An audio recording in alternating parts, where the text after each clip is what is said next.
Micro অবজারভারদের Trinamool নেত্রী ভয় পাচ্ছে, তাই সুপ্রিম কোর্টে গেছিল মাইক্রো অবজারভারদেরকে সরানোর জন্য।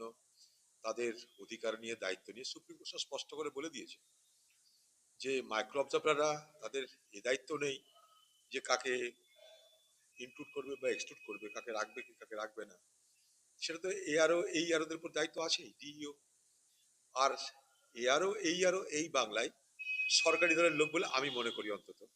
তাই কারচুপি যদি হয়, সব থেকে বেশি কারচুপি হবে এই আরো লেভেলে। এবং এই ঝঞ্ঝাটটা পাকানোর পিছনে, এই মানুষের হয়রানি করার পিছনে এদের একটা বড় ভূমিকা আছে, যারা পশ্চিমবঙ্গ সরকারের নিয়োজিত সমস্ত সরকারি কর্মচারী। এই যত হয়রানি হচ্ছে মানুষের, এটা তৈরি করা হচ্ছে যা না তার থেকে বেশি করে।